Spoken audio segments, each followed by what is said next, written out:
So as we continue to go through every original trilogy modern Hasbro figure in the Star Wars line, we need to stop and talk about Luke. Luke had a great figure in the Kenner line, one of the best.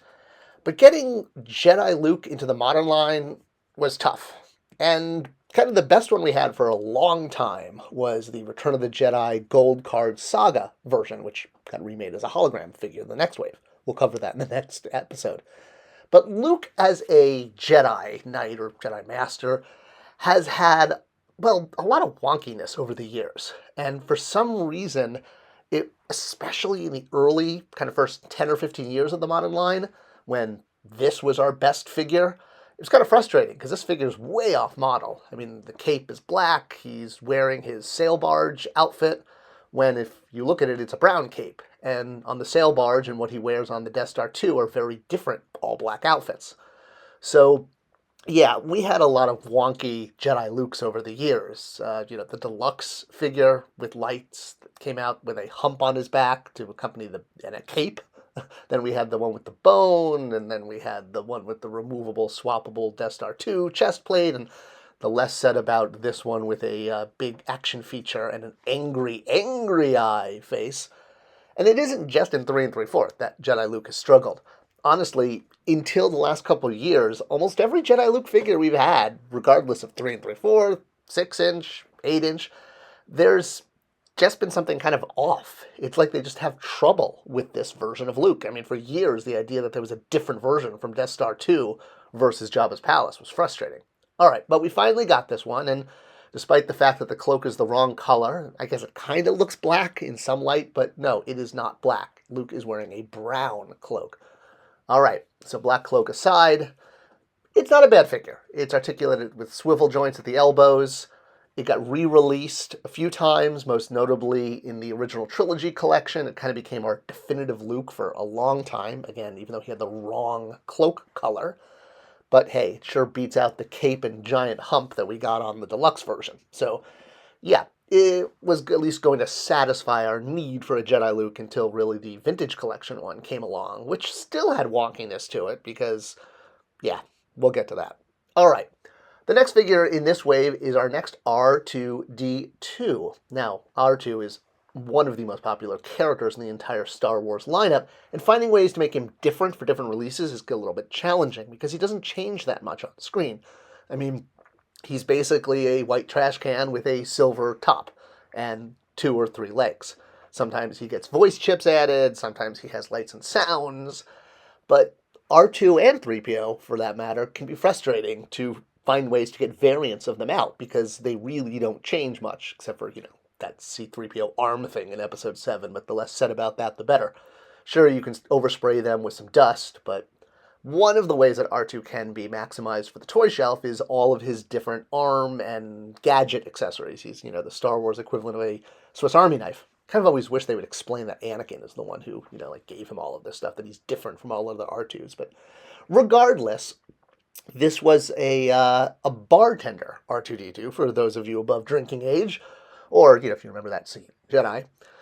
Bartender variants of droids actually became a thing not too long after this, where other droids that seen both on screen and not got the bartender variant kind of upgrade in order to, make them stand out amongst other astromech droids. But R2 is definitely the one that has captured, the cultural eye. And while this figure got re-released a few times without the extra attachments to make him the bartender version, this release was our definitive one for a while, noting that the cups are not removable and there's no articulation on that extra piece. This version, which came out in the vintage series years later, had removable cups, which was definitely a major upgrade, and it was nice. But finally getting just any R2-D2 like this was very satisfying. The most accurate is still the Hallmark keepsake ornament, because it actually has deco on the cups, and it's correct, unlike all of the Hasbro releases, which just use a solid color on all of the cups. But hey, beggars can't be choosers. And like I said, our definitive version of this came out in the vintage collection, where we did get removable cups at least, and a lightsaber and a periscope connector head piece thingy. So, excellent. A variant of R2, definitely legitimate, even if those cups are stuck to the base, and he's just visually different. Talk about visually different. R1G4, which is an early version of an astromech droid. I actually thought these would be all over the place in the prequels, like everyone used R1 droids 30 years ago.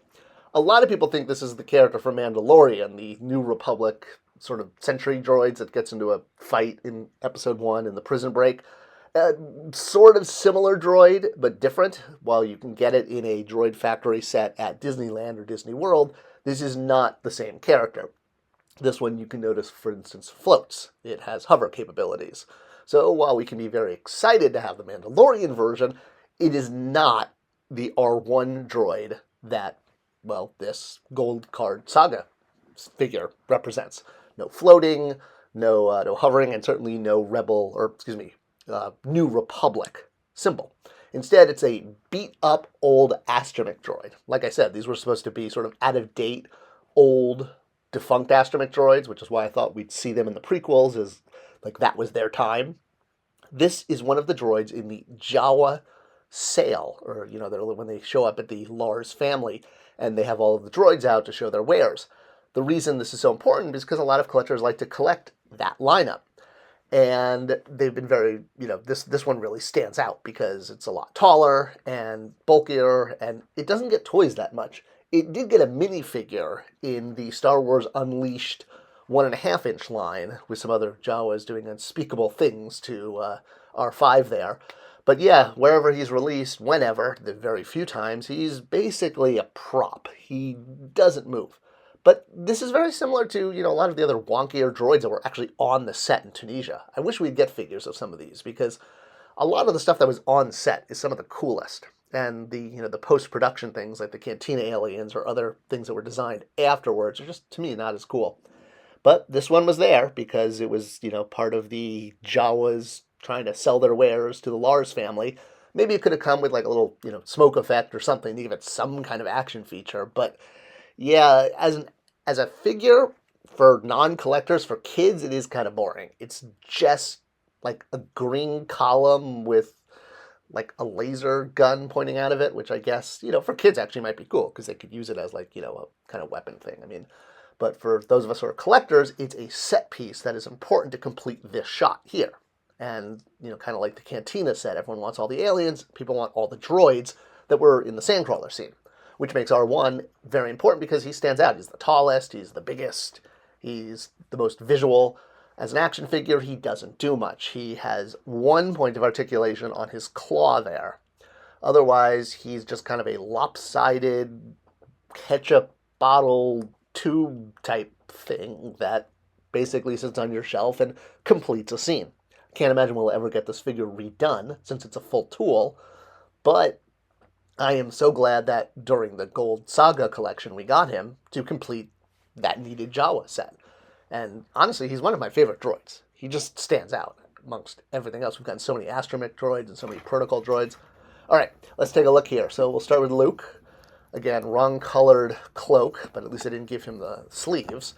He's articulated, he's got swivel joints at the elbows, and then ball joints at the knees, wrist joints, head joint. So, better than Power of the Force 2. Not as good as the Vintage Collection one, which of course had the brown cape, which is correct. And you can see even the vest color was corrected for the Vintage Collection. So, much better figure. The whole brown versus black, I just never got where they couldn't. I mean, the Vintage figure, the Kenner figure, had a brown cloak. All right. Now we have R2. So this is actually this is the Vintage Collection one with the removable cups. And then here is the Gold Saga one with the non-removable cups. So you can see he's kind of actually starting to yellow a little bit. I should probably give him a bath in sunlight and hydrogen peroxide. Go check out my video on getting rid of yellowing in toys.